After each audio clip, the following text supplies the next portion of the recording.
An escaped killer is finally back behind bars after avoiding capture for 2 weeks. Brand new images show police bringing Danelo Cavalcante into custody, and authorities just releasing this new mugshot of him that comes as we learn more about how the dramatic manhunt in Pennsylvania finally ended.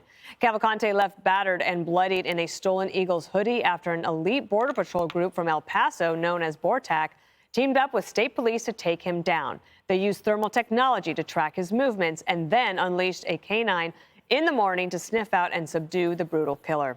State police officers revealing what they believe was the key to his capture. They were able to move in very quietly. They had the element of surprise. Cavalcante did not realize he was surrounded until that had occurred. That did not stop him from trying to escape. He began to crawl through thick underbrush, taking his rifle with him as he went. One of the Customs and Border Control teams, BORTAC, had a dog with them. They released the dog. The community that was locked down for 2 weeks, they can finally rest easy. Local residents saying how relieved they are that they won't have to worry about a killer on the loose. I flicked the lights on and off, and then he flicked the lights back, and that was the moment where my wife was already on with 911, but I was like, he's downstairs, call 911 right now. So it was a scary moment. The saga of living in Longwood when he's 2 miles away, very tense, very much on edge. How is it sinking in? I'm so excited. I feel like crying because I can actually sleep now at night. I've been up all night, every night for the last 2 weeks. And now that Cavalcante is back in custody, there's new questions over how easy it was for him to escape in the first place. And Judge, the jail says that there are new protocols there to make sure security is better. This happened actually not too long ago with another prisoner. They caught him right away, but the amount of resources this took, it's a lot. But he's now in custody and will probably be for the rest of his life. Yeah, I don't think he's going anywhere. And, you know, calls to have him deported are ridiculous. I mean, when I was DA, I would have people deported who were convicted thinking, let his country pay for him instead of us. They let him go and they come back in. But first thing I want to say is kudos to the Colonel Bivens. This guy was measured. He was focused. He was determined. He never lost faith. I mean, and he had a huge team to coordinate. So congratulations to him. Now, as it relates to the prison, this is a prison where the maximum term of incarceration is 24 months.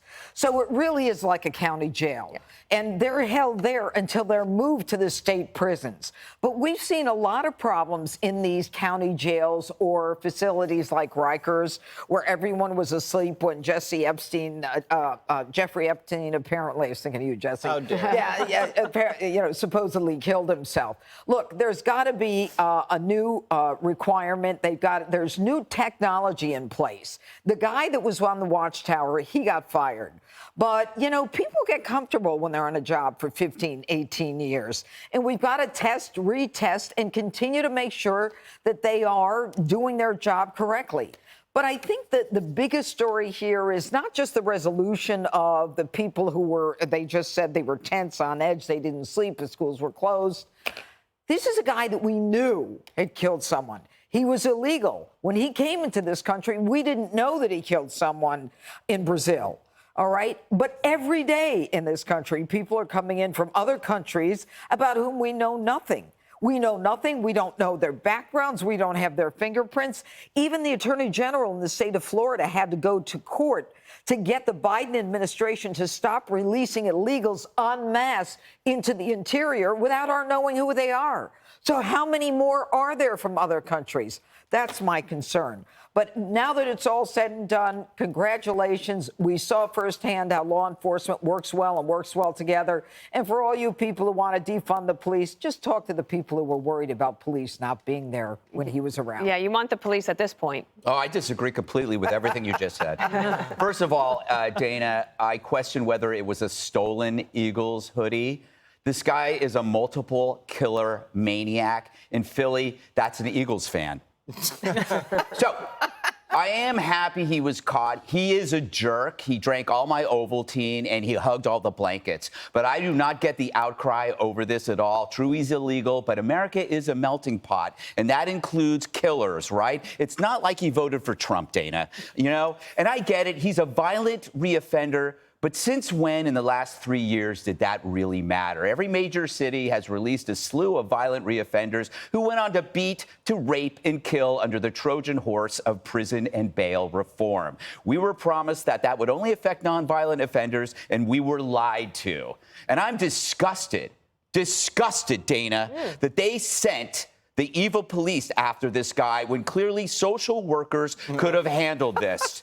And remember, according to the squad, prison is cruel and inhumane punishment. So in a way, that escape was just an accelerated version of early release. He took the initiative and beat the Soros DAs to the punch, and we're punishing him. So to summarize, he escaped. So what? He's not the criminal. He's not the oppressor. The prison is, the police is, society is. He was clearly oppressed by the system. I only hope in the next few months, when he declares his new identity as a woman, they better put him in the prison of his chosen gender. And if the female inmates complain about the assaults and the rapes, they're just being transphobic. Woohoo. Here. You covered Jesse, it all. like Bravo. that. Yeah, Thank what you. more is there to say, Jesse? I don't know. I think she's got a job at MSNBC with that riff. That was good. That was very good. I like the part where they catch him and then they make him say cheese. Yes. And they'll line up behind them and take photos. That's great. So the dog was on last night, and he said exactly what the judge said. If you have a wide open border, you have America's Most Wanted from the third world piling in, and you have no clue who these people are. And then we had John Walsh and America's Most Wanted, and he said that he was surprised that this task force wasn't ramped up to bring in marshals, to bring in the National Guard, to bring in sharpshooters, because at 2 weeks, you know, he's about to kill again. So thankfully they got the guy. Fetterman hadn't said a word. Yes. He was walking around going, woo, about impeachment. And this guy looks like he was probably trying to get back to Brazil because they don't have an extradition treaty. That is a long walk. I don't think he was getting on a flight, but I'm glad they caught him before he got to Delaware because Hunter probably would have gotten his hands on him. This was a great job by these guys, 2 weeks. And if you know what it's like in a manhunt, I'm sure you know what that's like, Greg. It's a great bar. 4 years in college. These guys, you don't understand what they're going for. They're sleeping in gymnasium floors. They're given meals in a box. There's bugs out there. It is damp. It's terrible. And they finally got him, so congrats. Yeah. And actually, a lot of new technologies were used, including that thermal imaging, but also people with Ring cameras, they were able to catch him so that they were able to track him a little bit and keep him in that perimeter. Yeah, I mean, there's no question that entire community, it was definitely a community effort supporting law enforcement's ability to catch him. You know, August, we saw the highest number of illegal border crossings ever in this country. You couple that with the Department of Homeland Security's leaked letters saying, hey, we get that the detention facilities are at capacity, so we're encouraging you guys to release people in the interior to be able to make room and not go over capacity.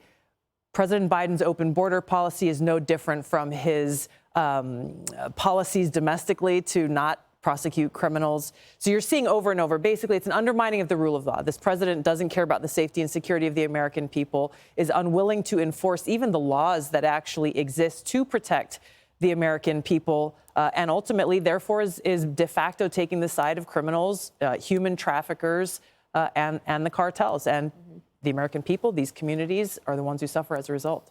So glad it's over for all of those people there. Yes, sir. Yes. Philly Eagles, Jesse. Yeah, I know. Well, he stole the shirt, Greg. He's in Eagles country. Seemed to fit him very well.